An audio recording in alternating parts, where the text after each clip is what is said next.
He was innately unable to idle, and he was not a complainer.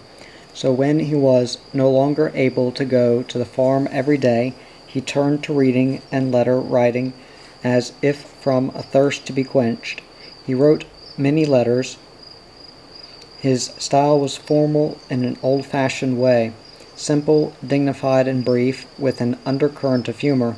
He mentioned the same topics many times: St. Francis Drake's drum, Abraham Lincoln's second inaugural address, Captain Slocum's trip around the world in a fishing boat, the cowboy's epitaph, the Laplander people, his own Beam, Peden, and McCormick ancestors, all farmers, Harold Macmillan's American-born mother, whom Walter knew, in Spencer, the monument erected in Scotland to the memory of martyred Alexander Peden, years after the martyr's death. He wrote of his farming theories. He liked his southern cattle, but I think he liked his Berkshire hogs better. He estimated that in his 70 years of hog raising he had devised registration names for more than 1,000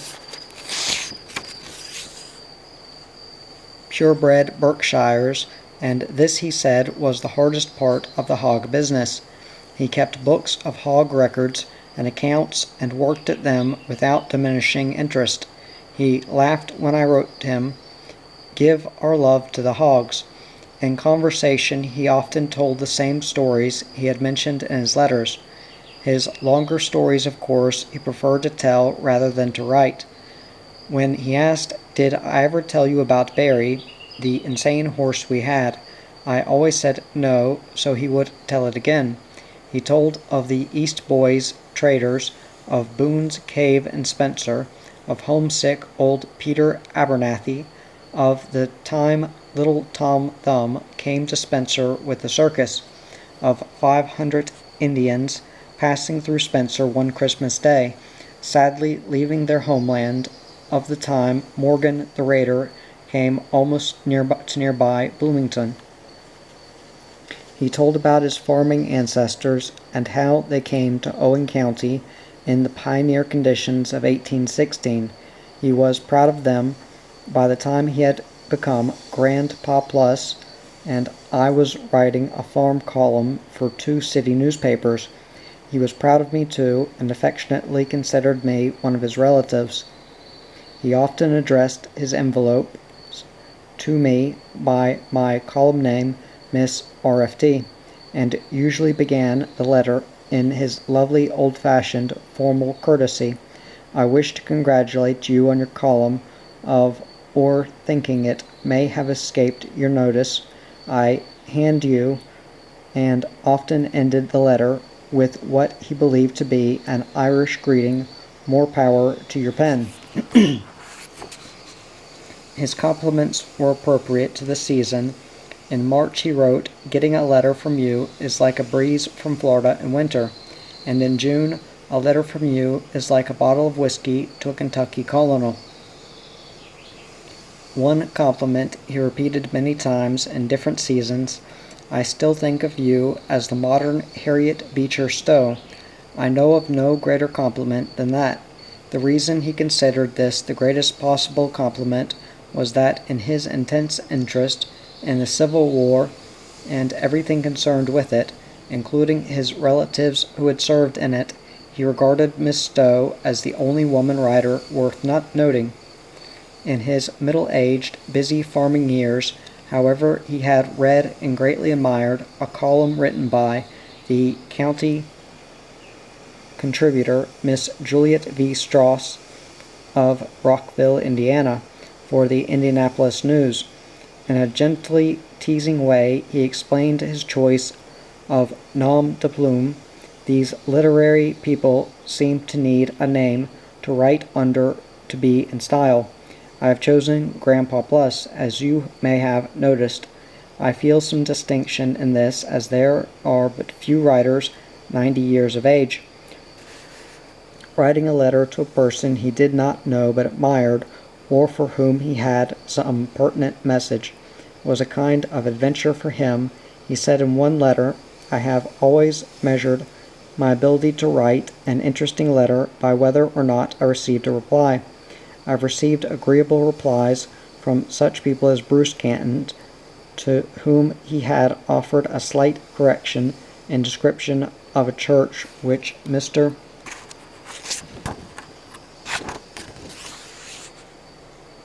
Canton appreciatively conceded, and Allen T. Nolan, Sam Guard, Prime Minister Harold Macmillan, Governor Harold Handley, David L. Chambers, Jr., President of the Indianapolis Stockyards, and last but not least, Miss RFD. We carried on a gaiety in our correspondence. Once he wrote, reflecting on my 91 years, I feel I have not lived in vain. I claim to be the only man who ever received a dishcloth as a Christmas present, and second, I believe I am your oldest fan correspondent. I often quoted him in my column, and he loved it. On his 91st birthday, we had flowers delivered to him, and the Spencer florist enthusiastically added bluebirds, bumblebees, and such touches. Walter wrote at once to the Richard Peden family, including the dog Rose. I wish to express my appreciation of the birthday flowers. The first flowers I ever received. It took 91 years of living to attain to that. I thought of Napoleon addressing his army encamped in the shadows of the pyramids in Egypt. He said, "Soldiers of France, 6,000 years of history look down upon you," etc., with an affectionate greeting to you all. Sincerely, Grandpa at 91 plus. Walter's farming roots went back a long way. In 1816, 2 years before Owen was organized as a county, its 251,520 acres of land were offered for sale at the Land Grant Office in Vincennes.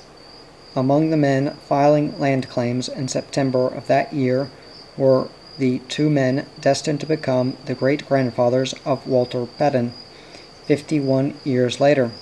They were Daniel Beam, whose claim was filed for him by his son Richard because ailing Daniel was unable to go in person, and John McCormick. Richard Beam chose land in the flat area near White River, but John McCormick went across the river and selected a high spot with a creek on it. 2 years later, the newly organized county was named Owen in honor of Abraham Owen, an officer in the Battle of Tippecanoe. Many years later, due chiefly to the effort of Spencer newspaper editor Carl Anderson, the county began to be known as Sweet Owen. Sweet Owen is 23 miles wide east to west, 21 north by south. It contains 329 sections of land, if one chooses to count the space taken up by its hills and ravines and undisciplined creeks.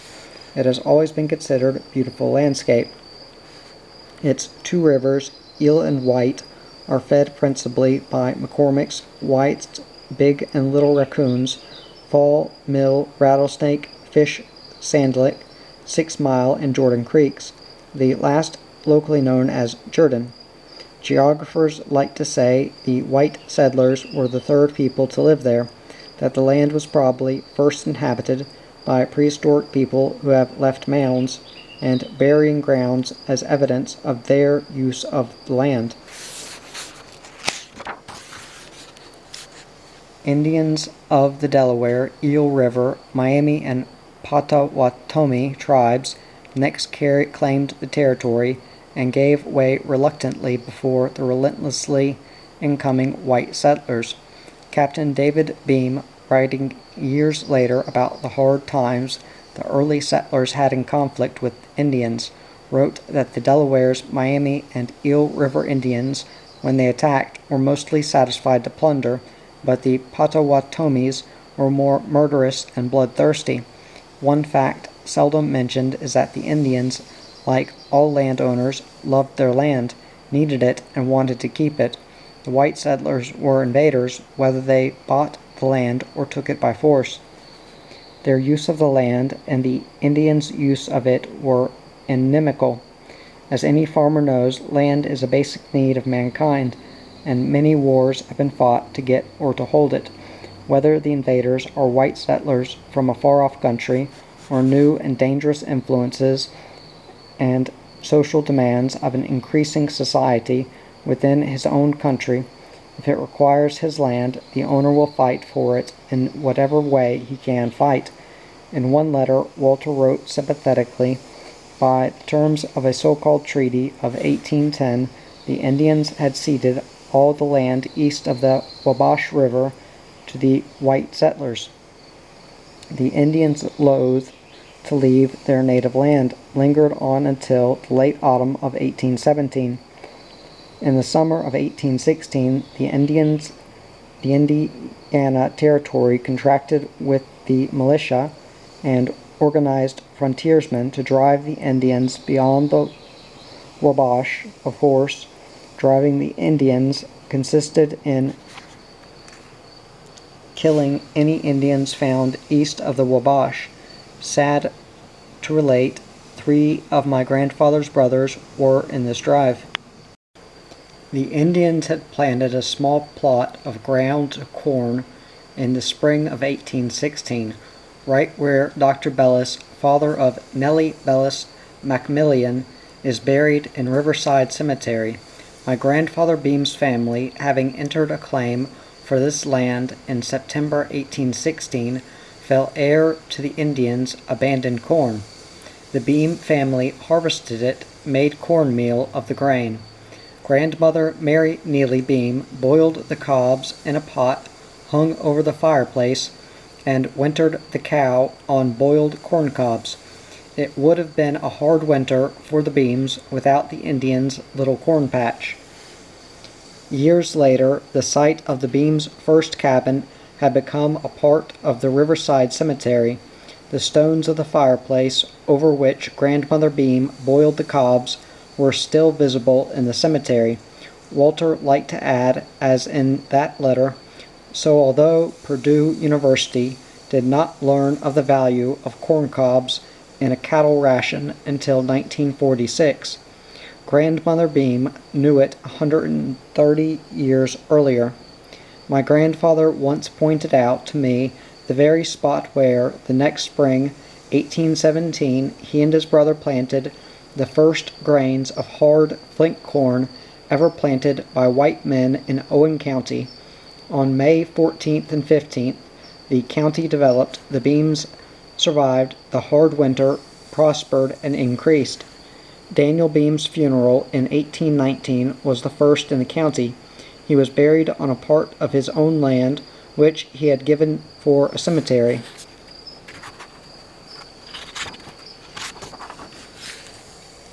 It was low-lying and subject to spring flood. About 100 years later, the bodies of Daniel and Mary Neely Beam were removed from that part of the cemetery to higher ground. Walter Peden, who was present at the disinterment, was surprised to note that although the wood of the old tapering-shaped caskets had disintegrated so that the casket outline was only marked by a row of rusty nails, the ground had not healed where it had been dug into. In February 1820, a site for a county seat town was selected, part of it being the 70 acres donated by Daniel Beam. The new town was named Spencer, in honor of another brave Tippecanoe officer, Captain Spicer Spencer. It was still 54 years before Walter Peden would become a citizen of the town. Historically, I started out all right, he wrote me in 1958. My mother always told me I was named for Sir Walter Raleigh of English history. She couldn't have known how appropriate the name would be in view of the old-fashioned courtesy he displayed when he grew up. His middle name was Beam, given him by his mother, Sarah Beam, because of her pride in the family name and admiration for her father. Levi Beam, was 15 years old when Richard Beam filed the land claim for their father in 1816. In 1817, Levi and Richard came to the newly acquired land and built a half-faced cabin, and when the family arrived later, they built a log house. There were no schools when Levi went to vote in 1821. He was 18 years old and could neither read nor write, and knew nothing of national affairs. Even at that time, the country was seething in the effort to keep the balance between slave and free states. Missouri entered the Union that year as a free state, making the balance equal, 12 free, 12 slave. Thomas Jefferson had said that the suddenness with which the slavery question arose terrified him like a fire bell in the night. President James Monroe was running for a second term on the Republican, then also called the Democratic ticket. At the polls, Levi asked the issues and was told the Republicans believe in manufacturing goods in this country. The Federalists believe in buying it from Europe. Levi, shrewd and resourceful, believed in doing everything for yourself if you can, and angrily recalling stories he had heard about the American Revolution, he immediately became a Republican, voted for Monroe, and remained a Republican the rest of his life. In 1825, he married Sarah Johnson, the daughter of an itinerant Methodist minister, and she taught Levi to read and write. This skill was a great comfort to him in later years, when, having been stricken with asthma at 30 years of age, he was unable to work in his fields. For 50 years, Walter liked to tell us, grandfather never did a lick of work. He read a great deal, was one of the few local people who subscribed regularly to a newspaper, the Indianapolis Journal.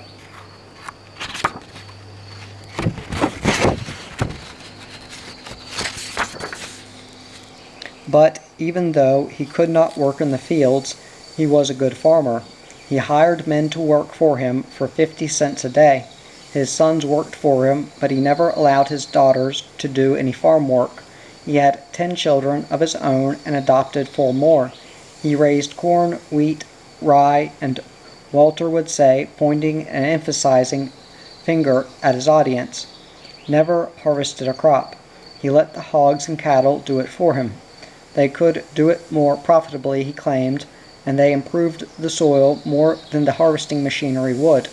In 65 years, he never had a grain cradle, sickle, or reaper in the fields of his 80-acre farm. He just turned the hogs and cattle in on the field. The yellow poplar, story-and-a-half farmhouse was hardly more than a mile outside of Spencer, but Levi went to town only twice a year. In spring to sell the wool and pay the taxes, in the fall to buy a barrel of salt for curing the winter meat. He never allowed Sarah to sell butter. He didn't believe in it, explained his grandson. He claimed he could make 5 pounds of beef on the same amount of feed required to produce a pound of butter, and beef sold higher. He took bacon down to the flatboat on White River and sent it to Louisville and sold it for 1.50 cents a pound. In his day, you could buy a good cow for $14 and horse for $30. Horses and mules raised on the farms provided work power. They provided power for raising their own fuel, corn and hay, instead of requiring off-the-farm purchases of transportation and power fuel as today's machinery requires. And if a farmer needed extra cash, the same mare that produced work power could also produce a colt to sell. The family raised most of its own food, and their taxes were low. Levi was a trader and progressive. In 1856, he put the saddlebags on his horse and rode to Lexington, where he bought a purebred shorthorn bull, a white heifer, and 2 cows. They were the first pedigreed shorthorns in Owen County. Levi, on horseback, drove them back to Indiana. He had rail fences, said Walter, I never knew him to have a tool on the place except an axe. Logs were split into fence rails with the aid of an axe and wooden gluts, long tapering wooden wedges driven into a split started with the axe. The gluts were usually made of dogwood because it was considered the hardest of woods. Levi's farm practices were profitable for him. From his moderately fertile, cold White Creek Bottom farm of 80 acres, he made enough money so that he was able, as each child married, to give the child $500 in cash. At his death in 1895, he left an estate valued at $27,000. In 1875, when Levi and Sarah celebrated their golden wedding anniversary, it was a large social affair with much ado, food, gaiety, and many descendants, some of them already notable in Spencer history. There was Captain David E. Beam, who had served in the Civil War. Returning safely from it, he had built a brick house of great splendor high on the hill on fashionable Hillside Avenue. He had attended Purdue University, later was for several years a trustee of Purdue, and in 1905 vice president of its board of directors. Captain Beam wrote an account of the golden wedding celebration, which was reprinted in a little booklet enclosed within limp black covers and printed with gold lettering. In this account he wrote, "The children presented Levi and Sarah each an elegant pair of gold spectacles worth $15 a pair." Surrounded by success and happy relatives and proof of the excellence of his farm policy, Levi became part of Owen County's history. His daughter Sarah, granddaughter of Daniel Beam, received her $500 wedding endowment from Levi when she married the grandson of John McCormick, and moved to the McCormick farm as the wife of Thomas Peden. Thomas was the son of John McCormick's daughter Nancy and Jessie Peden. Selecting his hand in 1816, John McCormick, a West Virginian, had bypassed the flat-bottom land preferred by his contemporaries the Beams. He went across the river and up to the wooded heights because he liked the hills and the fast, bright creek that ran between them, with its falls, and he thought the possibility of a grist mill site and the deep canyon. He had no way of foreseeing that from the ledge of good limestone on his farm, years later, the state of Indiana would choose stone for the new state house and its capital, nor that nearly 100 years later, thanks to the unremitting efforts of Colonel Richard Lieber, Indiana's first director of its Department of Conservation, and to the generosity of Owen County people, the McCormick Farm would become a part of the first of Indiana's excellent state parks. John McCormick built a one-room log cabin and log barn, cleared and fenced land. His widowed daughter, Nancy Ragsdale, and her children lived with him and continued living with him even after she married Jessie Peden, who was a few years younger than Nancy. Jessie Peden was a Quaker. He was 22 years old when he came to Indiana from Washington County, Pennsylvania in 1822. He had been dismissed from the meeting there because, among other infractions of Quaker belief, he had secretly drilled with the militia. Whether this was because of his inherent military convictions or because of the government's generous policy regarding land grants for men with military records, Walter always defended his grandfather's illicit military activity. In his letters and in conversation, he frequently asked, "To whom does this country owe most, the military or the clergy?" To the military, he believed, and in one letter he wrote, "I note your reference to war and the noble belief of the Quakers regarding war. My grandfather, Jessie Peden, was born and reared in an old Quaker family in Pennsylvania, and always spoke the Quaker dialect of thee and thou. etc., when he lived up there on the McCormick's Creek farm. I often think any good in my character must have come from that long line of Quaker ancestors in Pennsylvania dating from 1754. The scripture reads, "There will always be wars and rumor of wars. Since there will always be war, somebody has to do the killing, and only soldiers can do that. It was not the prayers of the righteous that defeated Lee at Gettysburg.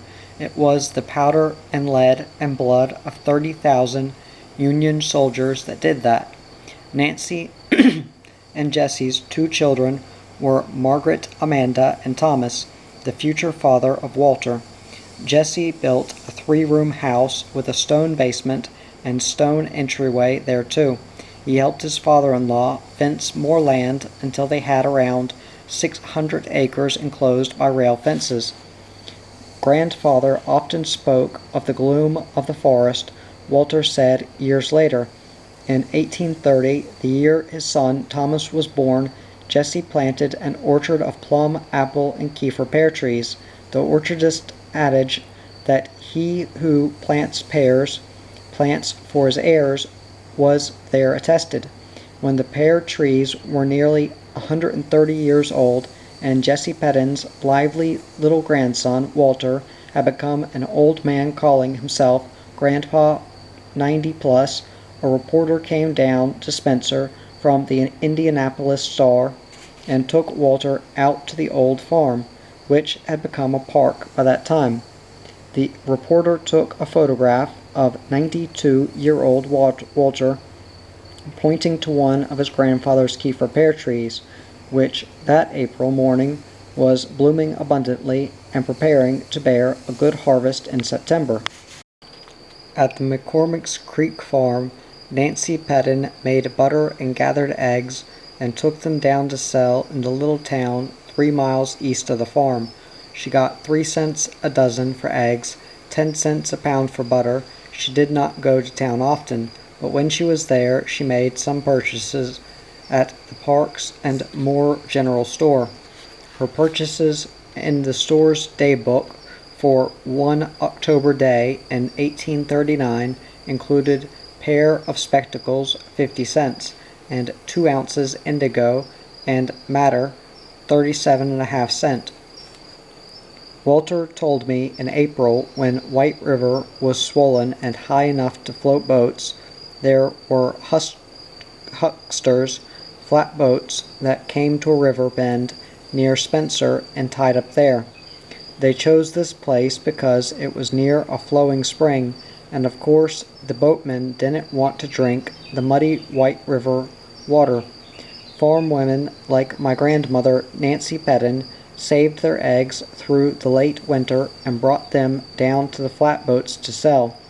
After a few days the boats went on to other places, Worthington, Freedom, and made their way on down to the mouth of the Ohio, and finally to the Mississippi, buying 3-cent eggs as they went along. No wonder that by June, when they got to New Orleans, some of the eggs had hatched. In winter, sometimes as Nancy came home on the horse-drawn sled, on the cold uphill drive, and along the wooded level stretches where now the state parks canyon in and the saddle barn and shelter houses are, gray timber wolves came out and chased the sled. Trail 5 of the park now leads past Wolf Cave, close to where Nancy's log house was, and where the old rock-walled spring house still is, and near the remarkable big barn built by Jesse's progressive son Thomas in 1857. There are no wolves there now, and Nancy Peden has been gone a long time too. She died in 1854 when the community was scourged by smallpox. All the Peden family became ill with it. Neighbors were brave and kind. In that dangerous pre-vaccination era, they brought food and set it down at a safe distance from the house and hollered to ask about the family's health and what they needed. Nancy and Margaret Amanda died and were buried by courtesy of kindly neighbors in the Litton family's private burying ground on the Litton farm near the McCormick farm. 9 years later, after Nancy Peden's death, her son Thomas married Levi Beam's daughter Sarah and brought her from her father's flat bottom farm a mile from town to Jesse Peden's farm at McCormick's Creek. Thomas was the empire builder. It was a highly appropriate coincidence that his middle name was Alexander.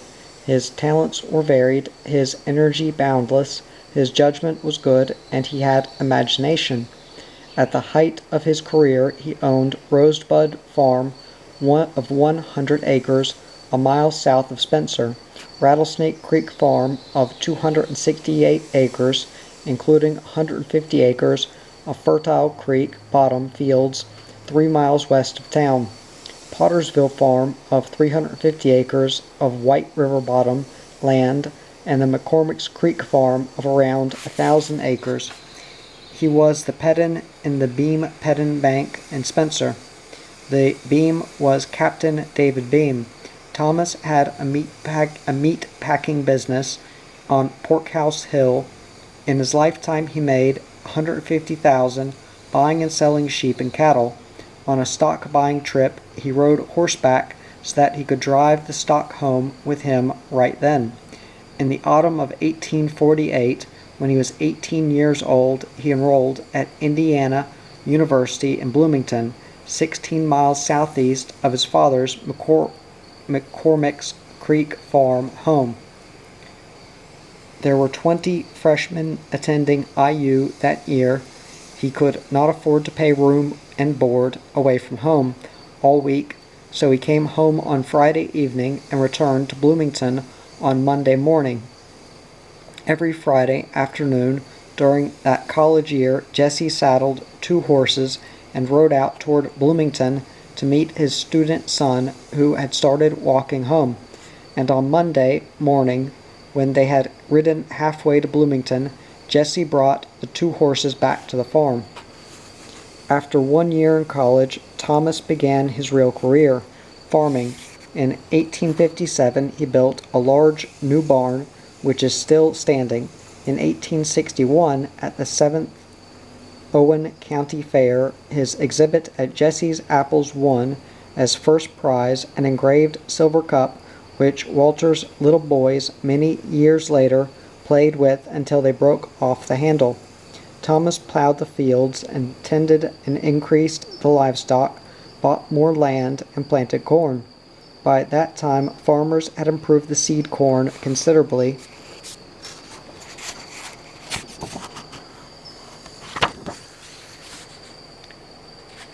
Over the hard, flinty maize the Indians had originally planted. The Peden farm was joined by the Klein farm, and there was a friendly rivalry between Thomas Peden and one side of the line fence and Rufus Klein on the other side to see which man could plow more in a day. Of course, all they had was a walking plow and a horse.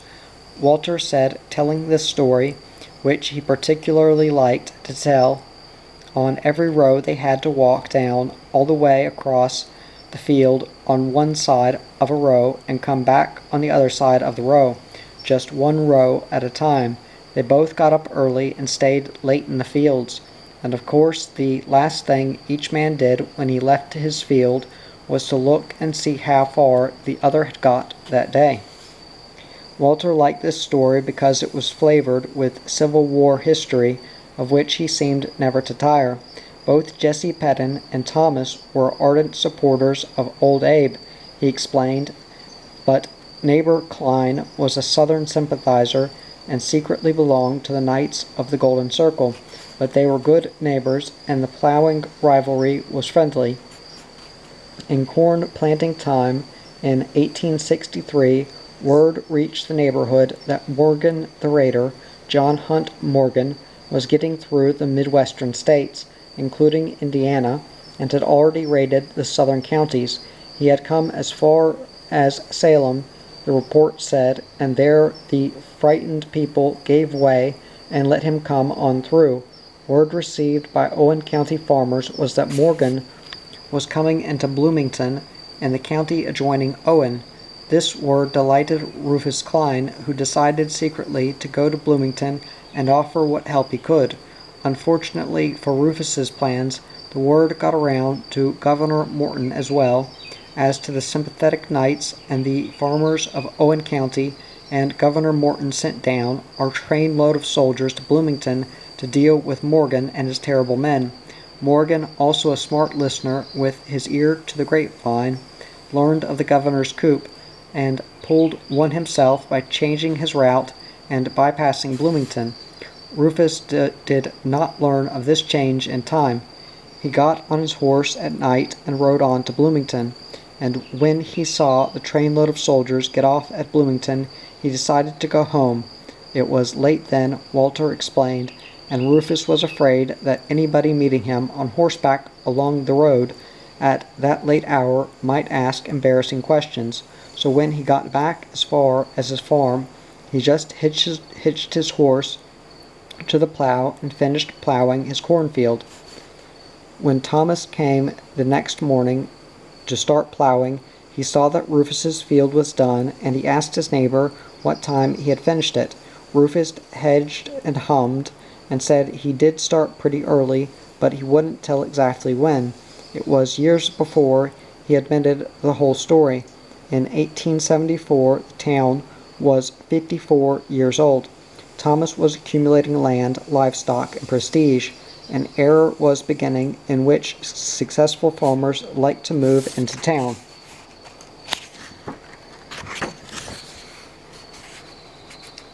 Where they could live more fashionably and luxuriously, they thought. Thomas and his wife Sarah had 3 sons, Jesse Powhatan, of school age, Walter Beam, 7, and ready for school, and Howard Levi, 4. The family moved into Spencer, first to a 2-story brick house at the west edge of town. Later they built and occupied a large, somewhat pretentious house on fashionable Hillside Avenue. The Hillside house had a distinction of having a south window in every one of its many rooms, including those in the deep, usable basement and those in the attic, and all of them on the 2 stories. The house also had one of the first bathrooms in the town. The tub was small, deep, and stood on tall, narrow legs, shaped somewhat like the legs of a low-slung dog. It was high fashion, it was luxury, but penny-wise, thrifty Sarah Peden, a beam to her innermost forthright core, was still as frugal as a pioneer. She still used bacon fryings in her pie crust, which her small grandsons considered particularly appetizing, and when she dressed a chicken to stew, she cleaned the feet and cooked them in with the gravy. "This chicken tasted delicious," said one of the grandsons years later, "until you dipped in the spoon and brought up that awful clawfoot." Living in town, where he was a staunch supporter of the Farmers' Institute, Thomas dressed just as he had when he lived on the farm. He walked along Hillside Avenue wearing an old slouch hat and work clothes, and he had many friends. People respected and trusted him. His expression of profanity was "by Gordon." He was a success, said Walter once, because he studied the business with great care and was able to give a logical reason for everything he did. It was his profound belief that every farmer should improve his land and leave it in better condition than when he found it. It would be hard for a son to follow in the footsteps of such a father, lengthening them. It may be that Walter's somewhat dominating attitude toward his brother and sons in the farming was his way of trying to live up to his evaluation of Thomas. When the bank failed in 1909, it took a day and a half just to get the good livestock driven in from the Pottersville farm and through town down to the loading place on the railroad. The farms were all sold, and the livestock also from all of them. From her portion as the wife, Sarah Peden kept the Hillside house for her son Jesse, and invested what money she had in the Rattlesnake Creek farm for Walter and Howard jointly. Thomas Peden died 3 years later. In the light of its record, it seems the bank actually was solvent. It paid 85% to the depositors, besides 20% to the receiver, and all the costs attending the debacle. There was wide disagreement over the real cause of its being thrown into receivership.